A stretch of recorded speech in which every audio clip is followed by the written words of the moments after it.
Ladies and gentlemen, welcome to the webinar, fourth in the series focused on new business models in inclusive finance. This one is concerned with the question of regulation and supervision of those new business models and whether and how they should be regulated and under what circumstances. My name is Ivo Jeník and I will be moderator of this session. I'm really delighted to welcome very special speakers today who are deep experts on the topic, and I'm looking forward to discussing with them. So first, Jennifer Chien, Senior Financial Sector Specialist at the World Bank and very deep expert in financial consumer protection and financial inclusion. John Frost, Senior Economist at the Bank for International Settlements, an expert in regulation and supervision of innovation, and Stefan Stachien, Senior Financial Sector Specialist at CGAP and expert in policy and regulation of digital financial services and financial inclusion. Before we get to discussing the topic of today, I would like to provide some background for the conversation, speaking about what we see happening in the financial markets and how this impacts financial inclusion.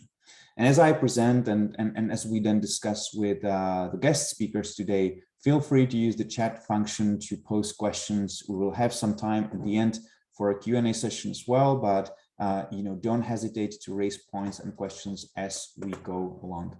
So let me start by saying what is probably known to all of us, that technology is changing a lot of things: how we work, how we meet people, how we interact, entertain, also how we access and use financial services. And here you have some examples of technology that has either recently emerged or gained significant scale, but the list could go on and on. But it's not only the technology that is really changing the world of finance, it is also the decreasing cost of setting up a company. Here we have an illustration of how cost of setting up a tech startup dropped from $5 million in 2000 to $5,000 in 2010 or 11. And that is also partially due to technology. Another very important trend is influx of investment in capital, here specifically to the fintech and financial innovation. It grew from $4 billion in 2012 to over $200 billion in 2019. And while these trends may be changing and slowing down and also maybe pronounced differently in different regions, they are certainly global and they create a conducive environment for innovation and hopefully also positive change when it comes to financial inclusion. But one thing that is in a way result of those trends is what we call modularization or unbundling of financial services. And what it means that financial services that used to be provided very often by a vertically integrated, often large international financial service providers such as bank and bank holding companies are now offered by a variety of very specialized niche providers and fintech companies who compete for the customers. And so the customer can choose from these different modules offered across payments, credit, insurance, pension, financial advice, and beyond from those different providers and address his or her needs, not with a single institution, but with multiple institutions. This is sort of a front end perspective of the modularization. A similar process is also happening at the back end. So the processes that traditionally were covered or performed by the institution in-house are also now increasingly provided for by specific niche providers through the outsourcing arrangements. And so we see increased integration of those niche third-party solutions through the core banking platform or a technological stack of the customer-facing institutions such as large banks. And so this is sort of front end and back end micro level perspective, institutional level perspective. But modularization is also affecting the financial sector as a whole. And so we can think about this across four different layers, stylized layers or functions that would traditionally be again performed by single vertically integrated institutions, but are now increasingly performed by different specialized providers. And those four layers are distribution, customer relationship, product, and balance sheet / risk management. So as I mentioned, now this one single bank could be replaced by multiple providers. Doesn't have to be, but could be. Providers like platforms, providers like fintech companies, providers like digital banks. And while this is obviously a very simplified picture, because in reality, we would see a different combinations, different players providing for different or covering different layers in different relationships, it is to say that we see this modularization really affecting not only how individual institutions work, not only how individual customers shop for financial services, but also how the markets are structured. And this should have implication for how they are regulated and supervised. Let me just give you one specific example of how it works in practice. The example is Shopify, an e-commerce platform that allows customers to shop, to buy and sell goods and services, and that is really good in customer acquisition and customer servicing. Shopify has partnered with a fintech company called Stripe. Stripe is a specialized provider in payments and other financial services and integrates those services into the Shopify interface. But only some of those services are, so to speak, manufactured directly by Stripe. Some of them are actually manufactured by third-party providers and partner banks such as Goldman Sachs or Barclays. And so it may well be that you as a customer of Shopify also become customer of Stripe or even a customer of Barclays or Citibank without necessarily even really noticing that. And so this is how modularization also leads to the concept of embedded finance, where financial services are embedded in non-financial services and contexts. Now, the question is obviously what it means for financial inclusion. And to answer that question, I would like to play a short video for you. Technology is changing banking at every level, potentially transforming how low-income people and businesses engage with the financial system. Like Farida. Farida runs a small clothing business in Jakarta, Indonesia. She uses a social media app to market her products. She also has a mobile money account that she uses to receive payments, pay suppliers, and buy airtime. However, she can't get a loan to expand her business or sign up for a savings account to pay for her daughter's schooling. Many financial services are just too expensive and hard to access. Farida's situation isn't unique. Hundreds of millions of people worldwide live with similar circumstances every day. That may be about to change. Historically, even people with a bank account tended to only use a single provider that offered them a limited menu of its own products. Thanks to new technologies, there has been an explosion of fintechs that specialize in offering better versions of many services. As a result, people can choose from a range of providers and assemble a suite of products to meet their needs. This unbundling of financial services is putting the custom back in customer. But new technology isn't just giving people more options, it's also changing how financial services are made. Banks used to do everything themselves. Today, they can stitch together the best solutions from an array of fintechs that are focused on solving a specific problem better than anybody else. And it isn't just banks. Fintech solutions can be embedded into any company and reassembled to meet the needs of its customers. Thanks to all these advances, Farida can buy more fabric with working capital from a fintech. She can also save for her daughter's education with the savings account she obtained through her mobile wallet. The payments and delivery services embedded in her social media app can help her grow sales. And she can upgrade her sewing machine with asset financing secured against her digital income. These advances create new risks that need to be managed by regulators, businesses, and consumers alike. But they can also result in banking that offers lower costs, greater access, better products, and improved experiences for customers, including low-income customers. Whether these benefits are realized will depend on the choices made by businesses and regulators. To learn more and stay informed, visit cgap.org/fintech. All right, so I hope that the video illustrates somehow the potential or real benefits of this process of modularization and why we're talking about it today. But I would like to build on that last part, which talks about regulation and regulatory choices, because the whole process of modularization creates or raises some important regulatory questions. We see more complex outsourcing arrangements, which are also creating more challenges for supervision and enforcement. We see new competition issues around concentration, too big to fail dynamics. We definitely see blurring of lines between financial and non-financial services and providers. And then we see the whole suite of financial consumer protection related risks that are new or sort of modified from the traditional ones. And so regulators are inevitably responding to what's happening and the innovation they're seeing. And they're responding along the scale of different actions, from sort of more agile and less formal to more traditional ones and more formalized. We see things such as innovation facilitators set up to promote innovation and competition. We see obviously a lot of work around amending the existing regulatory framework, changing the rules to enable beneficial innovation and mitigate for risks. But we also see creation of bespoke frameworks. Digital banking licenses would be one example, but also specific regulation for equity crowdfunding, for instance, or even open banking regimes might be example, or sequence licensing regimes that some countries have adopted.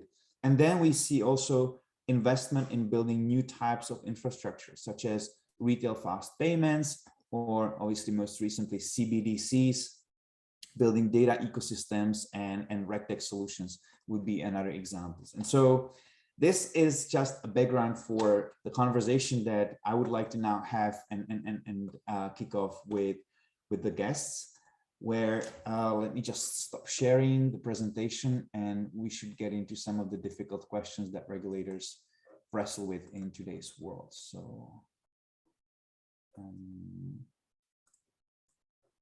all right. So again, welcome Jennifer, John, and Stefan. It's really great to have you here. I would like to kick off the conversation with John, just asking, John, do you see this modularization happening? Do you think it's a real thing? And if so, what does it mean for regulation and supervision of financial services? Yeah, thanks a lot. So I think that the slides and video are great to explain the concept and the intuition of this modularization or unbundling of financial services. Certainly, this has been something that's been seen around the world. I think that the indicators you showed about the cost of starting startups, that illustrates kind of one of the drivers. And there are other drivers. I mean, just the declining cost of computing in general, the declining cost of starting an app, a mobile app on smartphones, and building financial services around that, the declining costs of cloud computing. This has meant that there's been more entry into financial services, which is great. We have new players, a lot more diversity, which is breaking up some of the oligopolies in banking and more vertically integrated financial services that we've had in the past. And certainly now with decentralized finance, or DeFi, which is built on blockchains, there's even more of this trend toward unbundling or modularization of financial services. My own view is that a lot of this is oversold in terms of what it will actually do for financial inclusion. There are quite a few business models or activities that do indeed break up financial services into individual pieces, but it's not yet clear how this will actually help retail users, particularly in emerging market and developing economies. But certainly this is the trend, that it is possible to break up financial services into component parts. I think that the other side of this is the rebundling that you talked about. So, it's possible to break up financial services into pieces, but then you do see the rebundling. So you had the example with Shopify and embedded finance, but there are many other examples where financial services and non-financial services are being mixed, where data from financial services are being used for non-financial business lines and vice versa. So non-financial business line data can be very useful, for instance, for credit scoring. And we've done research on this. We show examples from Argentina, for instance, where data from an e-commerce platform about small businesses can help that platform to better price lending to small businesses. So you see that this rebundling, where e-commerce and financial services are offered together, can bring efficiency gains, but of course it also brings competitive advantage, potentially market power to those new players. So this raises all sorts of thorny regulatory issues. The slide put this out nicely. particularly, financial regulators have a mandate for financial services. They don't have a mandate for social media, for e-commerce, etc. Often they don't have a mandate for personal data protection, which is the remit of a data protection authority. They don't always have a mandate for competition. Often it's a separate competition authority. And so this means that there needs to be a lot more cooperation with those other authorities, where there are aspects that touch on both their mandates. And in many cases, the public infrastructures that you mentioned, I'll talk more about those later on, but they can help a lot in terms of making sure there's a level playing field and making sure that the new non-financial players are competing fairly with the financial players, and that we don't have these walled gardens or siloed markets where one entity can bundle everything and extract rents from users. Excellent. We will come back to the question of what is the real financial inclusion impact later, because I think this is a very important point that you're raising. But let me turn to Jennifer before we do that. And let me ask you, Jennifer, do you think that there is something that regulators should be doing today that they didn't need to do 10 years ago? And are they doing enough of that because of that changing mandate and the changing nature of financial services?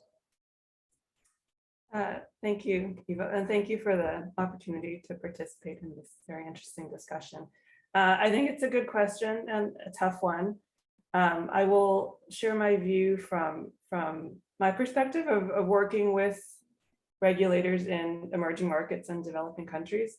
I think at the core, the regulator role is similar as always. I mean, there's always been new developments and new innovations in the financial sector, and the regulator has to obviously monitor the market for these new developments and to really keep track of emerging opportunities and risks. But there are certain obviously new elements and challenges that are introduced by what you described in the beginning.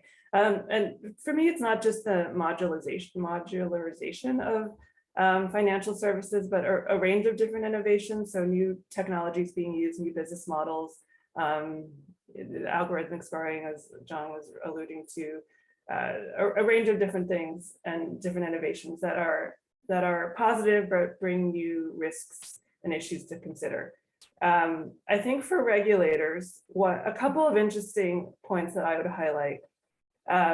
One is that I do feel like the regulator role and mandate has expanded in the last decade to more clearly, I know this may be slightly controversial, but to really expand beyond stability to include these innovation responsibilities and mandates, inclusion, and consumer protection. And it's a big expansion. And these are very different objectives, and they are more mainstream now and common across the markets that we work in. And it just provides even more responsibilities and objectives for a regulator to balance. So I think that's one big change from a decade ago. And when I look at the markets that we work in, I think one of the other big changes on this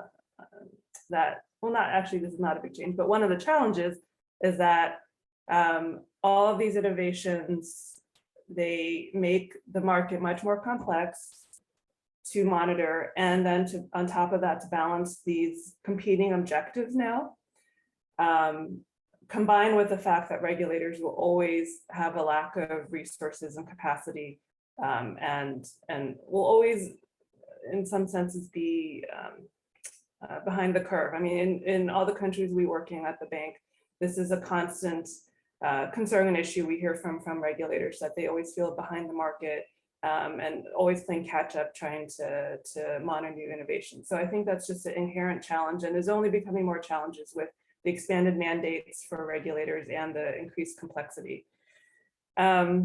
Whether regulators are doing enough is a tough question, and for me, it ties back to the resources issue. It's hard to say because you can always do more, but there's limited resources and there's competing objectives to balance. So my general response to that would be that I think it's important to prioritize across all the different objectives in terms of the regulatory objectives, in terms of fostering innovation or competition, or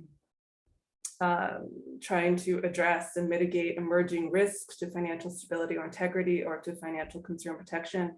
I think it's important to prioritize and focus on those areas that are most relevant to a particular country and would be most impactful. So where you see the biggest emerging risks and where you see the biggest gaps or barriers to fostering innovation. So in combination with this increased complexity in the market related to fintech and different innovations, there is increasing range of regulatory approaches, innovation facilitators, a range of different consumer protection risks. There's such a broad range of actions and interventions that a regulator can take, and I think it'll be critical to really prioritize and be targeted on what interventions would be the most useful in a particular country.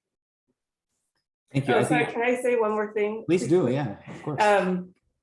Well, maybe we'll get to it later, but one additional element that I think it is critical that a regulator would need to do more so than 10 years ago is to leverage technology for their actual supervisory activities.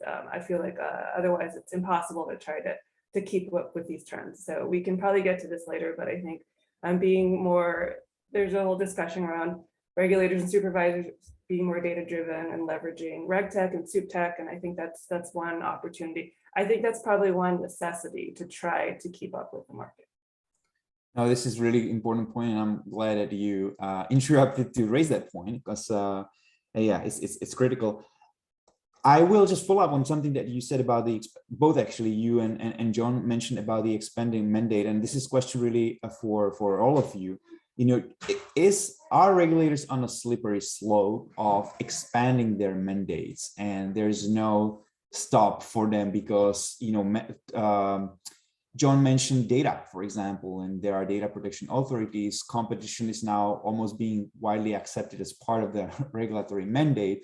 And if that is a slippery slope, which I guess has a negative connotation, so I maybe reframe it, you know, are regulators just positioned to keep growing their mandate? And is that right? And what is driving this expansion of the mandate? Is it necessity, or is it some sort of a desire of regulators to really control for everything? What's your take on that?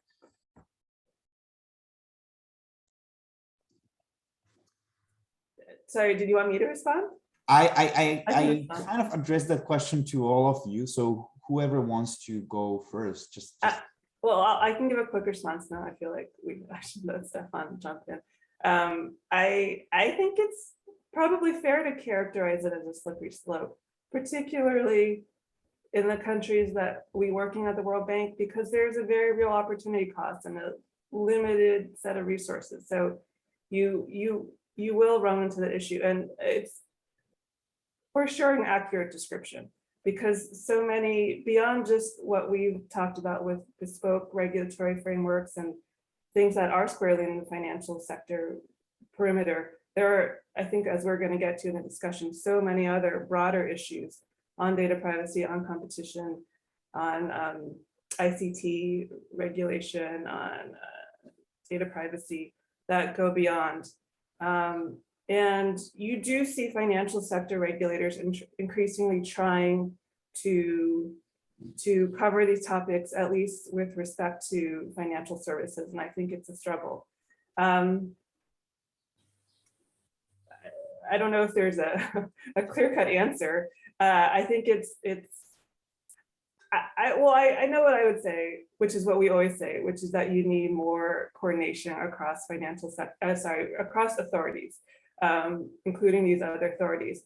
I think we are probably going to get to discussion later. I think that is much easier said than done. And one of the things that was actually my response that I've been thinking about to one of your last questions is, in terms of what global entities can do more, is I would really like to see examples, workable examples of that, because I think that's very challenging to do, to work on these cross-cutting issues. Just given embedded structure of the regulatory structures and the architecture existing in each country, I think it's challenging. So I would like to see if there's other approaches that can be taken, but I do think it's something to consider for sure, given limited resources, if there's a trade-off to continually expanding and trying to cover every topic that touches on these issues. So can I jump in on this one too, Ivo? Please go ahead. Yes. I'll make things spicy by having a slightly different perspective than Jennifer, although I broadly agree with what everything she said. Still, I think that the slippery slope arguments often, in general, kind of assume that people don't see, the consequences themselves. And I think that regulators are, certainly aware of these risks themselves and are in a position to, put step on the brakes when they're too far from the mandate. Very often there are legal mandates. And regulators certainly know their legal mandate and are very aware of this. So despite this, there is of course always the risk of mission creep and of going into new areas. But I think that people are intelligent and are aware of these risks, and I think can notice when things go too far from core mandates. I think that I saw there's a few people online also from Netherlands and also from Curaçao. I saw very nice to see everyone here. I used to work at the Dutch central bank, and I know that my former colleagues there have some experience in actually, looking at not only the issues for financial regulators, the central bank being, an integrated central bank and financial regulator, but coordinating with the Data Protection Authority and with the Competition Authority, and having staff level contacts, really trying to get to know counterparts who are working in the same area. And so often this starts very informally. It really is, a phone call between a few staff members at different institutions. But I think that what I understand from colleagues is that's been a very fruitful exchange. And I think a lot of people on this meeting probably have those kind of experiences in their own jurisdiction. And I think that that's crucial. I mean, it is complex to know how to do these cross-cutting, collaboration. But I think that it starts very simply with just getting to know the counterparts and having those kind of staff level contacts in place. Thank you, John. I hope we will have a little more time to sort of unbundle the question of collaboration, because it is very easy, as Jennifer kind of suggested, and it's a very easy advice you can give if something's not working well and you see it's not working well because people are not working together. So you just say you should collaborate and coordinate more, but how it happens, it's sometimes a big mystery in a way. And as you, Jennifer, said, it would be great to see good examples and study those examples to maybe distill some of the key principles of how that happens. Because just to say, these entities entered into a memorandum of understanding, that's not the answer either, right? That's sort of the formal, it's a face of that collaboration, but the collaboration happens sort of underneath the surface. So hopefully we'll get to that a little more, because I've seen some questions in that regard in the chat too. But let me now turn to Stefan and ask you, Stefan, how do you see regulators playing a role in sort of catalyzing and steering innovation in financial inclusion by adopting some of the approaches we've heard about, be it increased collaboration or specific bespoke regimes for regulation of new types of business models or else? Yeah, thanks, Ivo. I think let me start actually with a link also to the discussion we just had, and that is about increasing the mandate and the question of the slippery slope. And I think both John and Jennifer talked about like getting into other regulatory domains and the importance of collaboration. But another area is staying within the financial sector regulatory domain of allowing for new players to enter. And what we have seen at CGAP and have argued for a long time, that it's important to allow new innovative players to enter. And in the past, like 10 years ago, we were mostly talking about mobile financial service providers. And that made a big difference. And obviously it includes, it means an expansion of the mandate. So what we have seen in many countries, especially very successfully in sub-Saharan Africa, is like mobile financial service provider being regulated as e-money issuers or MFS providers or whatever they are called in those markets, and not coming under the general banking regulation. I think that's one of the approaches you introduced of creating bespoke regulation for a new category of institution. I think that has been quite important in the past and very important, but I see that changing. And one reason is that there are so many more and more different types of players now entering. And you talked, you showed on the slide with the modularization, all the different pieces taking up a different, let's call them fintech players in the sector, and each of them taking one piece. So I think an approach of creating like bespoke license categories for each of those might be more problematic now. And I see a trend there towards like amending regulation rather than creating bespoke license categories. And we have been also at CGAP arguing for that. We published a deck recently on digital banking where we looked at different approaches, how to respond to the trend of digitizing banking. And it's not necessarily the only answer is to create like a digital banking category, as some countries have done. So I think that's important to keep in mind. And one way to do that is actually, you have to learn about those players, what they do. And it's a mutual learning process between regulators and the regulated or the fintech players. And you mentioned innovation facilitators as one regulatory approach to that. And I think they're very important, very powerful. And I know you yourself have done a lot of work on that. So there can be, the jury is still out in terms of measuring impact. And I think that's something we should do, we as a development community. But I believe if you focus your energy on those innovations that might have the highest potential for financial inclusion, then that can be a powerful way of actually promoting and advancing inclusion. So if you have a sandbox and you do a thematic sandbox on something financial inclusion relevant, like lowering know your customer requirements, customer due diligence requirements, for example, then this might have make a real difference. And one outcome of that is another approach you mentioned, and that is amending regulation. So you learn and you don't start off with regulating early on. And I think there was a question also about that in the chat about whether you should follow the market or try to regulate ahead of it. So typically you follow the market, but also you can, I think one active approach for a regulator is actually to do a regulatory sandbox and saying, okay, we actually want to see what kind of innovations you offer in that specific point, like one challenge the industry is facing, and then we see how to regulate that only further down the line. And the last thing you mentioned, and John already alluded to it, it's like the public infrastructure and the importance of that. And I also agree with that. So I think it's complementary to the others. And we have seen that in a couple of markets.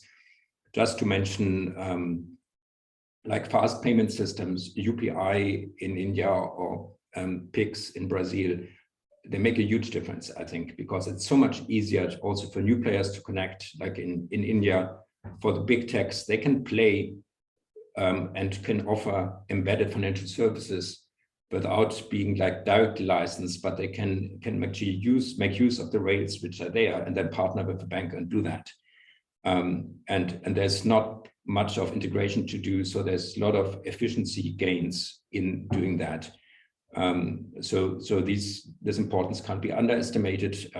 I'm sure we will come to CBDC at some point, central bank digital currency, because you don't have a webinar these days without mentioning CBDC.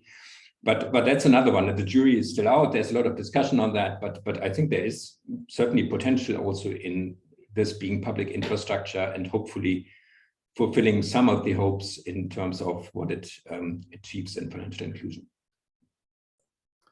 Great. Again, many points that I hope we will touch upon again. And one specific that I would like to build upon is that question on, and it's really at least the core question of this webinar, is when you decide to expand or extend your existing regulatory framework and come up with a bespoke regulation for a new business model as compared to just amending the existing rules or trying to subsume the new model under the existing legal and regulatory framework. And so let me actually follow up with John on this question and ask, is there, do regulators have a template or decision tree or some sort of workflow that they can just mechanically apply whenever new innovation appears to decide whether they want to regulate it and how, or how do you go about this question of should we regulate or not? Yeah, so they don't have a template or a decision tree. If they did, then there wouldn't be much to regulation. It wouldn't require the expertise that it does. I think in practice, I think that a very frequent general pattern with regulation is new activities arise. Often they're under-regulated to begin with. Something goes wrong, society gets angry about that and asks someone to regulate it. So if we put this very bluntly, this is what often happens. And very frequently society, through parliaments, through legislatures, looks to the financial regulator who's most closely adjacent to that activity and asks, what is it? How does it work? And who should be responsible for regulating and how? So I think that this is certainly an approach that we can follow. We can see new financial activities grow up. We can see them crash spectacularly in some cases, like recently with DeFi, and then we can try to clean up the mess and decide regulatory frameworks that try to apply the existing principles that we have, that society has given us with legal mandates to these new activities. But I think that's not really an optimal approach. I mean, waiting for things to go wrong and then and people to lose money and then cleaning up the mess is not really the best way of proceeding. And I think that it is very frequently better to think up front, what does this activity look like? Who within our jurisdiction is responsible for it? How can we make sure that we apply the existing rules to this activity, or go to the legislature and get a mandate to regulate the activity in a commensurate way? And I think that's the process that's happening in a lot of jurisdictions now. A lot of regulators see that in the fintech space, there are some models that don't quite fit into existing frameworks. Certainly, as I mentioned in the blockchain DeFi space, there are these new activities that we're very much grappling with trying to regulate. But I think that regulators don't have the template, they don't have the decision tree to do the work for them. But their role is very much to think about this and to try to be proactive and come up with pragmatic approaches that can address the risks while working on kind of longer term solutions that really make a sound mandate for this. So let me follow up on this, the dynamic that you described, where something happens, then there's a public demanding an intervention, and then sort of regulation following suit and new safeguards being put in place. I think the concern that regulators very often have is exactly that customers will be hurt, and there will be this sort of a public disappointment, let's say, with the role of regulator and how the regulator performed the role. And so a lot of the discussion around new players concerns obviously consumer protection and consumer related risks. So I'd like to ask Jennifer, the question is obviously broader and doesn't have to concern only consumer protection risk, but let's focus on that aspect for now. Do you see that those new business models, and we can use platforms as one example, pose a significantly different or new consumer related risks as compared to traditional or traditional digitized financial service providers, and what those risks are? Which of them do you think are most important to focus on? So I think there's definitely new risks and as well as traditional risks that are now a new manifestation or enhanced. So I would, I'll get to the more financial consumer protection one, but I would highlight first just the broad range of risks related to the digital nature of these models and these approaches, and obviously the core reliance on data. So I think it's pretty well known. There's a range of operational risks related to cybersecurity and data protection around outsourcing and cloud computing. So a lot of these models rely on a lot of the way the models operate, they have enhanced risks in these areas. And those I think are relatively well known, and there's approaches being developed to address these, which is a good thing. There's generally risks related to competition that I think have been briefly raised already, and I think that is in particular with respect to big tech and also the large platforms where the platform itself, you kind of have a capture to some sense of the existing customer, and then also the platforms, they leverage internal data, and that's internal to the platform. So I do think there are some competition related issues. And then I would highlight a range of financial consumer protection issues, which I will give a quick plug. We summarize in a recent publication from the World Bank on consumer risks in fintech, more fintech related, but we covered the risks related to digital credit, P2P, crowdfunding, and e-money. But in the financial consumer protection area, it's similar in the sense that there are both enhanced risks, traditional risks that are enhanced, and then new types of risks to consumers.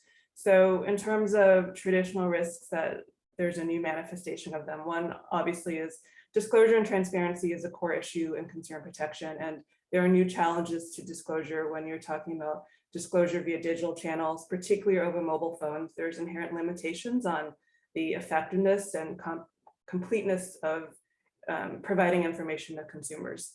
There are new issues, for example, in digital credit related to responsible finance and things like over aggressive marketing of credit, unsolicited credit offers.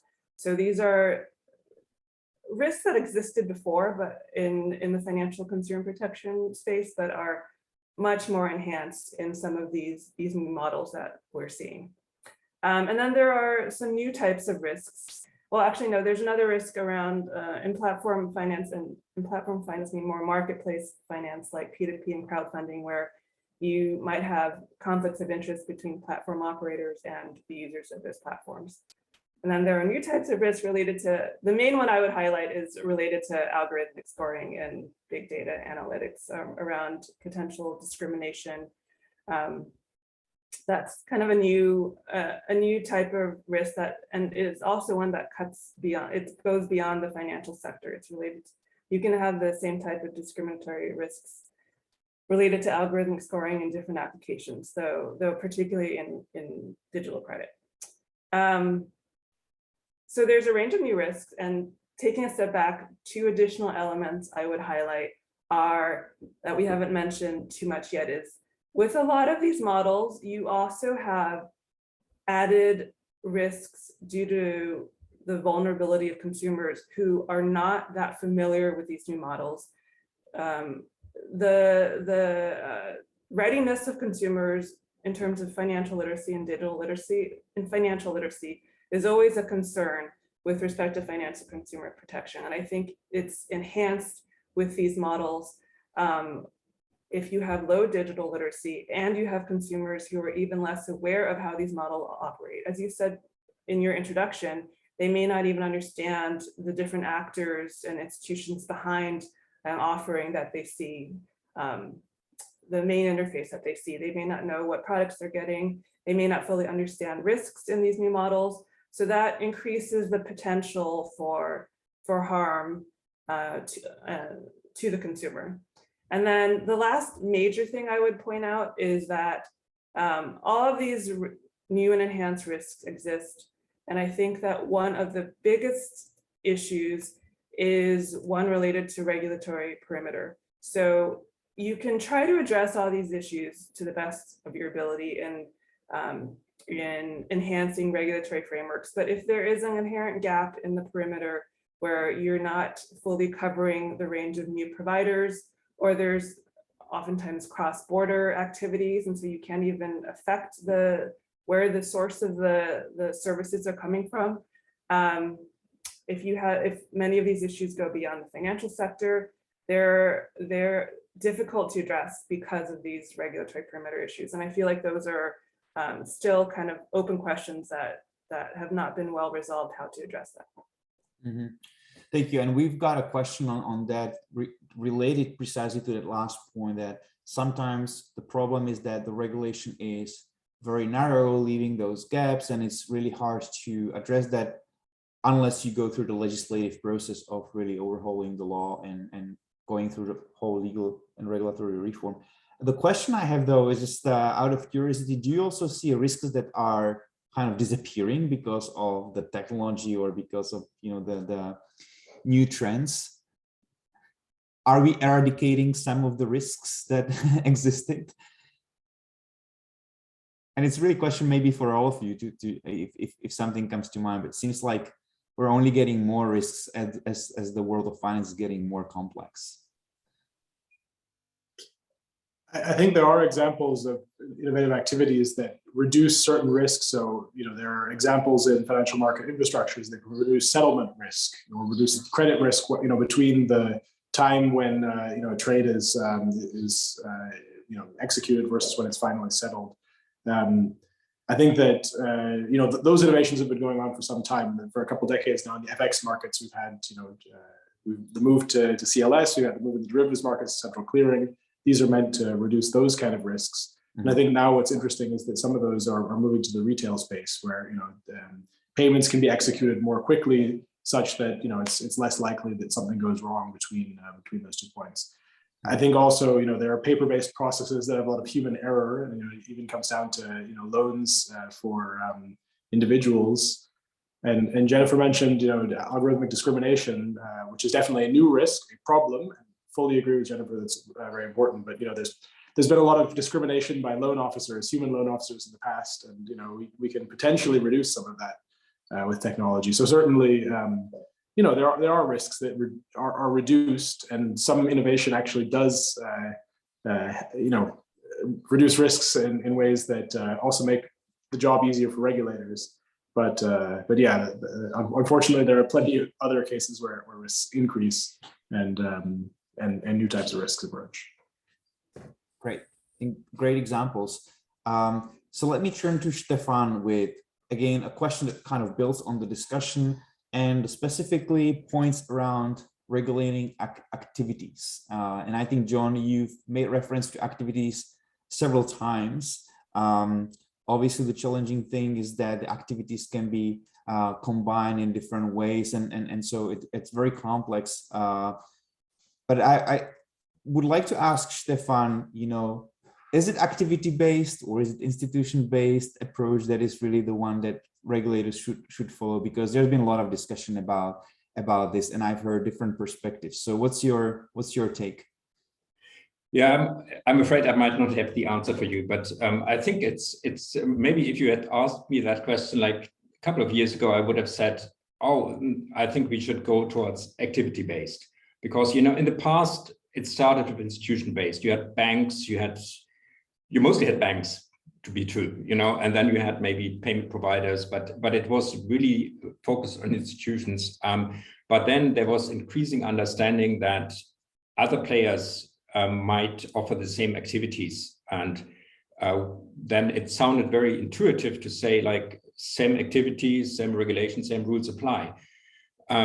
But now I see that the pendulum kind of swings back a bit, and there's a recognition that it's also about the combination of activities, which is always important. So, you know, one obvious example is like, it makes a difference if a lending institution finances its loan portfolio from public deposits or from like wholesale markets. And that has been always the case. You know, some countries don't even regulate lending only institutions. But once you intermediate, you change that. And I think you can see also, and that touches on the point we discussed earlier about like big techs and financial services being part of what a company, what a broader platform does, being only one small part of it. But then whatever else it does, and it's also linked closely to data and how you use data, also affects the overall risk of the institution.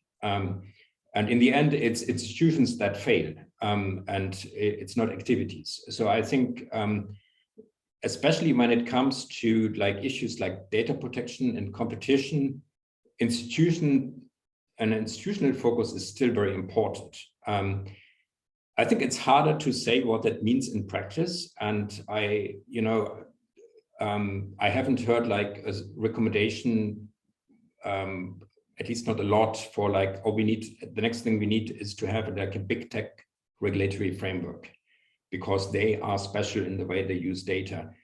So I think there's always this combination of activity and institution-based approaches. But definitely it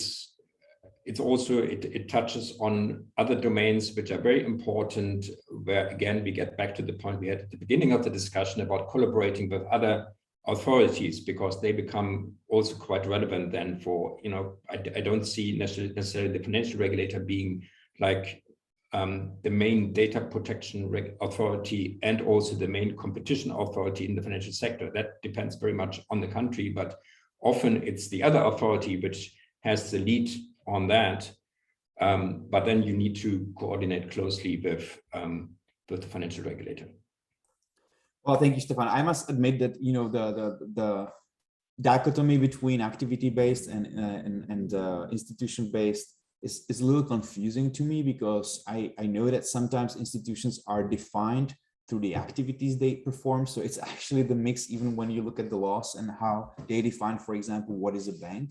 But I think you kind of addressed that in your answer, saying that it's a bit of both, and also alluding to the fact that how you define activity is much more complex exercise than it could appear at the front phase, where you can think, oh, lending is a type of activity. There's many types of lending that you need to then unwind, and it boils down to the question of what are the risks, right, associated with that. I think we could probably spend more time on that, but I want to get to the question that John mentioned in the first intervention of how do you decide whether something is financial inclusion relevant as a regulator, especially if you have a financial inclusion mandate and you want to advance financial inclusion through innovation. So let me actually follow up with you, Stefan, and ask you, how should regulators approach innovation with the financial inclusion? And I would point here also gender lenses on, because financial inclusion of women is obviously a very important subtopic to financial inclusion. And as you respond to the question, I already want to get John ready, because I will ask you, John, how do you as a regulators decide whether something is in fact in favor of financial inclusion or helping to advance financial inclusion when it comes to innovation? As a regulator, can you tell that, oh, this is inclusive business or not? Because you kind of hinted that, there's a lot of financial inclusion conversation happening around innovation, but none of that, a big part of that may not be really genuinely helping advance financial inclusion. So let me start with you, Stefan, and then I'll go to you, John.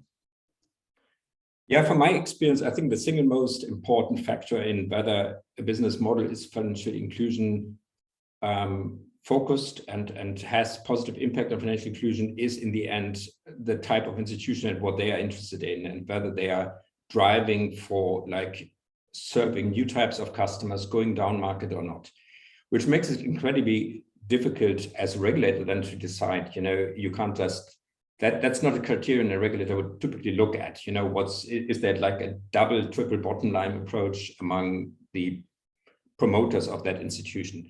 So often what you end up with is that you see the potential for financial inclusion of innovations, and it's more like an empirical process over time. So we have done, and like the work we have done at CGAP on digital banking, digital business models has been, with the focus on financial inclusion, but we know like many of these things are not starting with a financial inclusion focus. They might have like also going down market over time. And I think it's important. So you shouldn't prevent that innovation to happen in the first place, only because if you have a financial inclusion focus, only because you say, oh, they start with the better of the more tech-savvy young urban population. And that's what you see in many markets. But then there might still, down the road, you might get to those customers we are more interested because we as CGAP are more interested in because they are underserved and underbanked and and they really should be looped into the financial sector. So I think you shouldn't, and one other point I want to make, you shouldn't forget about like the incumbent banks and their potential in actually having an impact on financial inclusion. So it's not only about like all these young, new tech-savvy institutions coming into the sector and allowing them to play, but it's also about thinking about what are the actually what would get incumbent banks to go down market and serve new customer groups of customers. You also asked about the gender lens, and I think it's a cross-cutting issue. And so most regulations are not, you don't find any difference between like whether they apply to men or women. So they're kind of gender neutral, but the impact is not gender neutral. So we are bearing impact depending on genders. And I think it's important to understand and anticipate this difference in impact. And I would like to see like all new regulations being rolled out to be subject to some kind of impact, ex-ante impact assessment in terms of gender impacts. That might be very rough, and you might not have the data to make like the final call on that, but at least to push regulators to think about that at the stage of drafting laws and regulations, to think about the gender impact and whether there might be a differentiated impact, which might actually discriminate against women, is very important and could be very powerful if that is kind of one requirement in rulemaking for regulators, policymakers more broadly. Great point, Stefan. I realize that we may not have time for a Q&A session per se, so just feel free to use the chat function and raise questions. I've been trying to channel the questions that have been already posted through the questions I'm asking the speakers, and hopefully I'm doing a great job. But let me just build on this. Based on what Stefan said, John, is that a problem actually when innovators claim to be inclusive while they may not be, or may not be at least at early stages of their operation, if there is a hope that they will eventually go down the market and help to advance financial inclusion? And maybe let me follow up, if they don't eventually go down the market, should regulators do anything about that? Yeah, so I think that there is this unfortunate tendency of innovators to use financial inclusion as a marketing pitch. So inclusion washing, you could say. There's greenwashing in the green finance space, and there's a lot of, I see it all the time in the DeFi space currently, where we're doing a lot of work. Everyone says that DeFi will democratize finance. And one anecdote recently, we were talking to a major lending platform, DeFi lending platform. We're talking about, okay, this doesn't seem like it will really help SMEs. These are not the type of loans that could actually help for working capital for SMEs. And the counterpart said, "What's an SME?" So I think that this shows that there are a lot of people who really, are claiming financial inclusion, democratizing finance, and really don't understand the actual needs of people who are financially excluded. And that's really alarming. And I think that, it's actually, I would say it's quite problematic, if not for the regulatory mandate, at least from a human perspective, that companies or innovators are using financial inclusion just as a marketing pitch without really meaning seriously what they're doing. And so I think for regulators, our first step is, of course, to talk to the counterparts and see if they really have been serious about looking at the challenges faced by financially excluded people. What are the actual needs of women, of low-income people, of small businesses that are currently not being served?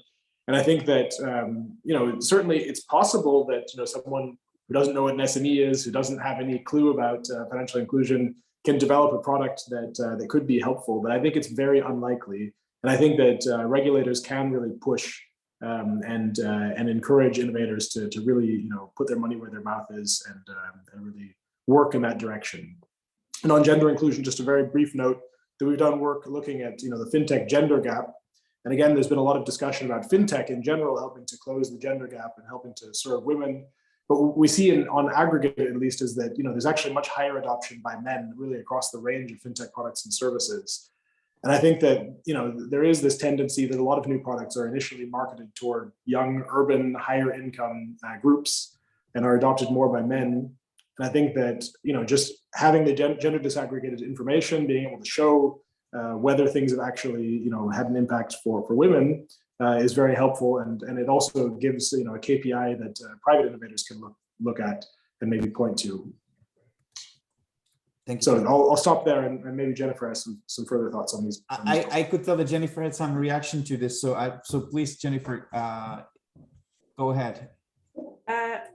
Well, I don't want to say too much in the interest of time, and I don't know if you wanted me to get to the next question. I actually just would fully agree with what Stefan and John have said.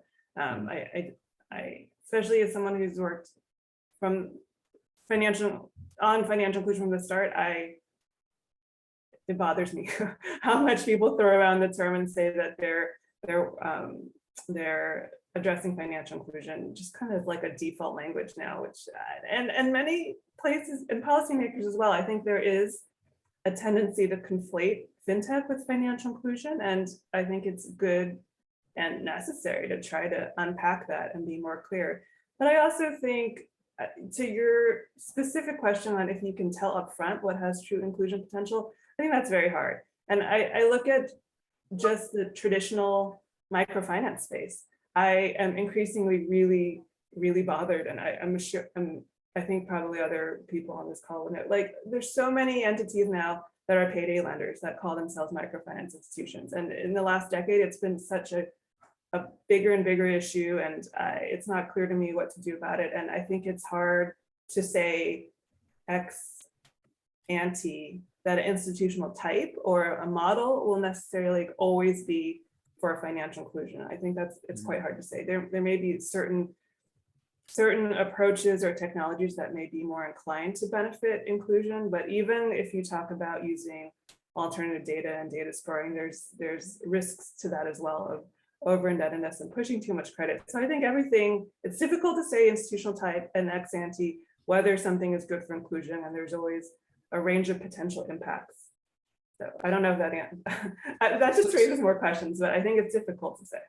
But I think it's good to keep that in mind, that it's difficult to say, and really be discerning about what is happening and is it really being impactful as a policymaker. If your goal is financial inclusion, don't just assume that whatever innovation is being introduced will be beneficial. Mm-hmm. So I will only ask the last question, Jennifer, and we should wrap up because we are just on time, but it builds on what you just said and what we've been discussing. That question is, from the policy or regulatory point of view, do you see, and you talked about prioritization, so it kind of ties it back to that point. Do you see an initiative, a policy effort, or some new policy approach that is particularly conducive to financial inclusion when it comes to steering innovation into the financial inclusion space? To me, it's a bit of a tough question. I mean, I think what we talked about in terms of innovation facilitators is probably the cleanest activity that can have a financial inclusion impact if you do things like thematic sandboxes. I just hesitate to say that's, I would hesitate to prescribe that in all contexts because I think it's so country specific, again, because of capacity and resources. And in the interest of time, I'll keep this short. I think as a regulator in an emerging market and developing economy, I would probably highlight more some of the enabling infrastructure work that I think is more, it's the first stage that you need to address, and others have mentioned this on retail payments infrastructure and ICT infrastructure. I think there's a range of things around digital IDs and eKYC and e-signature that you need to have in place to enable this ecosystem to develop, and a more enabling regulatory environment for new innovators. So in terms of what a regulator can do to have impact across the whole market, I would first ensure that those steps are in place, and then maybe also think about if there are innovation facilitators that would be beneficial, but I wouldn't necessarily jump to those immediately. Yeah, I think I'll stop there. All right, very good. I appreciate it. We haven't really covered all the questions we received, but I hope that we covered a lot of topics of relevance to our audience. Thank you very much, Jennifer, Stefan, and John, for joining the session and for your great comments and insights. It was really a wonderful session. So thank you very much, and have a good day, everyone. Thanks, Ivo, and thanks everyone for joining. Thank you.